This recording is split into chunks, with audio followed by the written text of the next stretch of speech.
안녕하세요. 그리스도 중심의 성경 읽기에 함께하는 성도들을 온 마음 다해 환영하고 축복합니다. 오늘은 지난 시간에 이어 계속해서 이사야 말씀을 살펴보겠습니다. 지난 시간에 우리는 하나님을 대신하여 겉으로 크고 강해 보이는 아시리아 왕을 신뢰하고 의지한 유다가 결국 하나님의 심판을 받을 거라는 이사야의 예언을 살펴보았습니다. 또한 아시리아를 포함하여 아무리 크고 위대한 어떤 나라라도 결코 영원히 위세를 떨치지는 못할 것이며 모든 나라들이 결국 하나님의 심판을 받아 몰락하고 말 거라는 예언을 살펴보았죠. 18장에 이어 이사야 선지자는 계속해서 각 나라들을 향한 하나님의 심판의 메시지를 이어갑니다. 18장까지 블레셋, 모압, 아람과 구스에 대한 하나님의 심판을 예언한 이사야는 19장에 애굽을 향한 심판을 예언하죠. 한때 아람과 북이스라엘의 공격을 막기 위해 아시리아를 의지했던 유다는 다음에는 아시리아의 공격을 막기 위해 애굽을 의지했습니다. 하지만 이사야 선지자는 결국 애굽도 내분과 각종 재해가 일어나 쇠락할 것이고 결국 아시리아의 공격을 받아 멸망할 거라고 예언합니다. 이사야는 3년 동안이나 발가벗은 몸으로 살며 애굽 사람들이 이처럼 벗은 몸으로 아시리아의 포로로 끌려갈 것을 예언하였죠. 그런데 이사야는 애굽의 멸망을 이야기하는 중에 정말 놀라운 예언을 합니다. 바로 하나님께서 애굽을 치실 것이지만 결국 한 구원자를 보내어 그들을 고치시고 그들로 하나님을 알고 하나님을 예배하도록 하실 거라는 예언입니다. 더 놀라운 것은 애굽뿐만이 아니라 하나님께서 아시리아도 회복시키셔서 애굽과 아시리아와 이스라엘 백성이 모두 함께 하나님을 예배하고 경배하며 온 세상 가운데 복을 끼칠 거라고 합니다. 하나님께서 이스라엘뿐 아니라 애굽도 또 아시리아도 하나님의 백성이요 하나님께서 지으신 하나님의 기업이라 부를 것이라 예언하죠. 이는 예수 그리스도를 통한 하나님의 구원과 회복이 이스라엘뿐 아니라 온 나라와 열방에 미칠 것임을 의미합니다. 하나님께서 처음 아브라함을 불러 하나님 나라를 약속하실 때 말씀하셨던 대로 하나님의 복과 은혜가 온 세상 가운데 미치는 것입니다. 21장에서 23장까지 계속해서 유다의 멸망과 함께 바벨론, 에돔을 의미하는 두마, 아라비아, 두로와 시돈에 대한 심판의 예언이 등장합니다. 특히 22장에는 히스기야가 유다를 다스리던 때에 국고를 맡았던 왕궁의 한 관리 셈나에 대한 이야기가 등장하는데요. 이사야는 관직을 이용해 자신의 이익을 취하였던 셈나를 하나님께서 벌하시고 대신 엘리야김을 그 자리에 세우실 거라고 예언하였죠. 하나님께서는 하나님을 이용하여 자신의 영광을 취하려 했던 셈나를 대신하여 하나님의 영광을 든든히 걸 수 있는 단단한 목과 같은 엘리야김을 사용하실 거라고 말씀하십니다. 이처럼 하나님께서는 온 열방을 심판하시는 중에 다윗의 집의 열쇠, 즉 하나님의 일을 믿고 맡길 사람을 간절히 찾으셨습니다. 24장에서 27장까지는 지금까지 예언한 온 열방을 향한 하나님의 심판을 정리합니다. 태초에 공허하고 혼돈했던 땅이 하나님의 말씀으로 풍성하고 조화롭게 창조되었지만 하나님과 하나님의 말씀을 떠난 온 땅은 도로 공허하고 황폐하게 변했습니다. 하나님의 말씀으로 세워진 모든 질서가 파괴되었으며 땅에는 슬픔과 탄식과 원망과 다툼이 가득하게 되었습니다. 하지만 이사야는 그것으로 온 세상이 완전히 멸망하고 끝나버리지 않을 거라고 이야기합니다. 이사야 선지자는 두 도시를 비교하여 하나님의 심판과 구원에 대해 묘사합니다.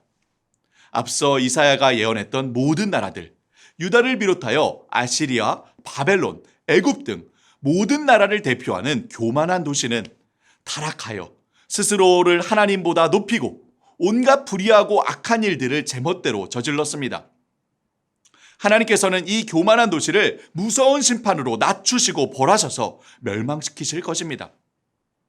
하지만 이와 다른 한 도시, 여호와 하나님을 자신의 하나님이라 왕이라 고백하며 하나님을 높이고 찬양하는 도시가 등장합니다.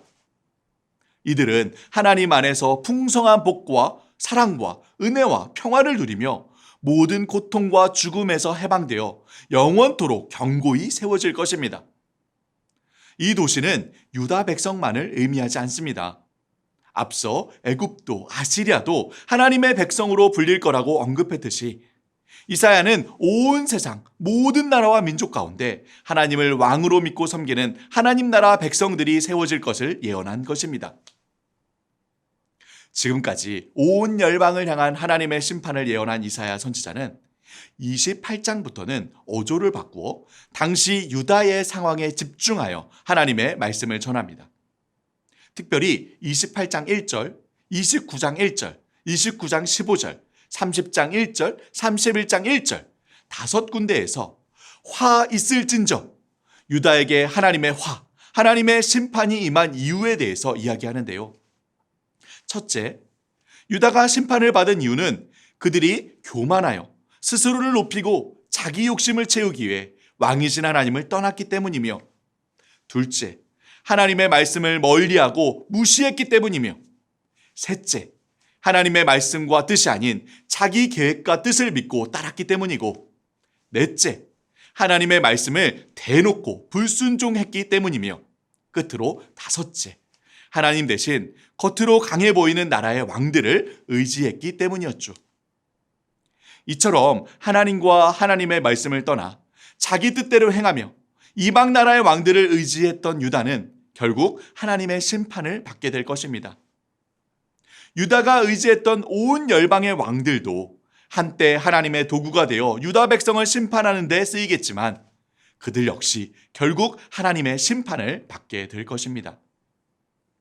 하지만 이사야 선지자는 다시 한번 그것으로 끝이 아니라고 예언합니다.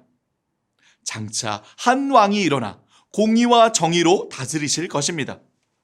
그럼 위에서부터 하나님의 영이 임하여 공허하고 혼돈했던 땅이 아름다운 밭으로 회복될 것입니다. 맹인이 보게 될 것이며, 듣지 못하는 자가 듣게 될 것이고, 저는 자가 뛸 것이며, 말 못하는 자가 노래할 것입니다. 죄 가운데 사로잡혀 있던 백성이 구원을 얻고 죄에 짓눌려 탄식하던 온 세상의 피조물들이 온전히 회복될 것입니다. 온 세상 가득 기쁨과 평화가 가득한 하나님 나라가 온전히 이루어지는 것입니다. 때로 우리 삶이 광야와 같이 메마르고 황량하게 느껴질 때가 있습니다. 여전히 죄로 가득한 세상이기에 우리는 끝없이 수많은 고난과 마주하며 살아갑니다. 하지만 이사야가 예언했듯이 우리 왕이신 예수 그리스도께서 이미 이 땅 가운데 오셨고 우리 마음에 이미 성령께서 임하셨습니다. 이사야 선지자의 남은 예언들도 예수 그리스도께서 속히 이 땅에 다시 오실 때에 반드시 이루어질 것입니다. 사막에 샘이 넘쳐 흐르리라. 사막에 꽃이 피어 향내 내리라. 주님이 다스리는 그 나라가 되면은 사막이 꽃동산 되리. 사자들이 어린 양과 뛰놀고 어린이들 함께 뒹구는 참 사랑과 기쁨의 그 나라가 이제 속히 오리라.